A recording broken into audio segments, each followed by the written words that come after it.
Sometimes you find yourself in the strangest of situations. Situations that just stare you in the face. This is Story Arcs, and I'm Art. And this is about that time that I had to guard a psychopath. So back when I was in the military, I was stationed at this base in Texas. And I was in the U.S. Air Force. And there was a psychopath that lived on my floor. And this guy, this is before like all these tragic mass shootings that we have nowadays, but this guy, he was the roommate of a guy who lived down the hall from where my room was. So I had a roommate, everybody on the floor had a room and they had a roommate. There was two guys to a room. And so these guys were about two doors down from us and we knew the roommate, right? One of the roommates, I should say. And so his roommate was this, I don't know, he was like Middle Eastern cat, like half Middle Eastern, half American or something. And the dude was a bona fide psychopath, He was like clearly nuts. Because one day, like he was saying, my roommate never talks. He always looks at me funny. He's always mumbling under his breath when he walks past me. So this cat that we knew, who had this crazy roommate, he decided to go through his roommate's stuff for whatever the reason, because he said he saw him a lot of times writing in his scribbling in his notebook. So he goes and he starts digging through his roommate, he starts digging through his crazy roommate's, stuff, and he finds this notebook that he would see him scribbling in. And inside the notebook, he had a list of all these people who lived on our floor, right? Because our building had multiple floors. He had a list of all the soldiers' names on this floor, and it was a kill list. He had a straight up hit list in his notebook. And at the very top of the list was his roommate. So this guy's looking in his notebook and he sees his own name at the top of the list, With like the title, People I'm Gonna Kill. Something like that, So they have this, it's like, think of the FBI before the Air Force, right? I forget the name of it. And they set him up. So you had like guys in the hallway acting like they changing light bulbs and stuff. People vacuuming the floors and all this kind of thing. And old boy was trying to get a gun. Like he had spoken to somebody and he was like, yo, I need a gun, this and that. And they gave him a gun, but it was one of these like Air Force FBI dudes. So they got them the gun. They did a whole sting operation on him. They got him the gun, but it didn't have a firing pin. So he gets the gun. He's got the bullets in the gun. So then he rolls up on his roommate one day and he just pulls the trigger in his face, right? And then all the, the guys changing the light bulbs jump off the ladder and they go and they grab this dude up and they locked him up, right? And so they put him in the hospital prison. I don't remember how it was that I ended up getting duty for this, but they called me and they're like, yo, Pizarro, come over here.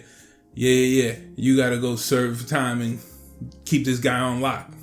So I'm like, what? Me? I don't want to go over there. And they're like, yeah, you got to do it.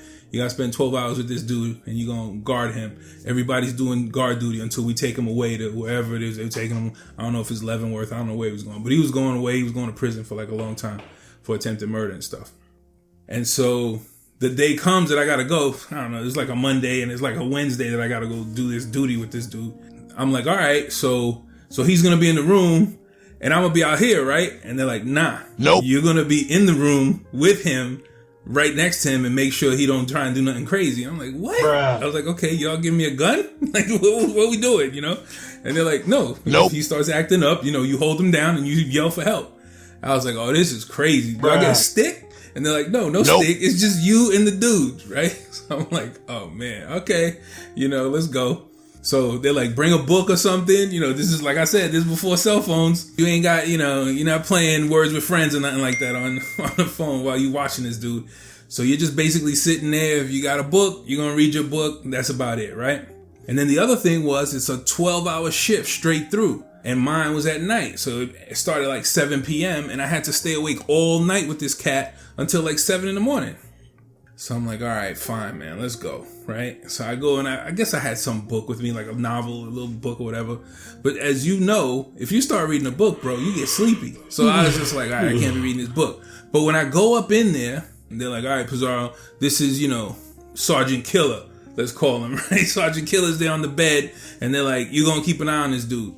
And so old boy was handcuffed to the bed, right? So he was handcuffed to the bed, but he could move, you know what I mean? Like he had mobility. And the whole time I'm watching him, I'm like, if this dude starts moving, I'm gonna pummel him, right? I'm just gonna go back old school on this cat and just start hitting him. Because he wasn't like a really big dude or nothing like that. And of course, he's handcuffed, so he was gonna be a victim. So this dude, the entire time, bro, I kid you not, the entire time I'm in the room with this dude, all he did was stare right at me. Like he was looking through my soul, right? It was like, he's just staring at me the whole time. And I'm just like looking at him, right? And I'm thinking, if I talk to him, you know, maybe he'll try and intimidate me more. If I don't talk to him, you know, maybe he'll be kept at bay because, you know, he's crazy, but at the same time, he don't know me. And so, long story short, we sat there for 12 hours with that dude just staring at me the entire night, right? And so I'd look at him, I'd stare at him sometimes, like letting him know, like, yeah, try something crazy, see what's gonna happen. But for the most part, it was a very unsettling experience to be in this room with somebody who was purely just not there. You know, all they had was like this desire to kill people, and it was like the human side of him was gone, right? So when I see all these things on TV about psychopaths, I'm like, yeah, I was in a room with one for 12 hours. So the moral of the story is, try not to be on the floor where the psychopath lives.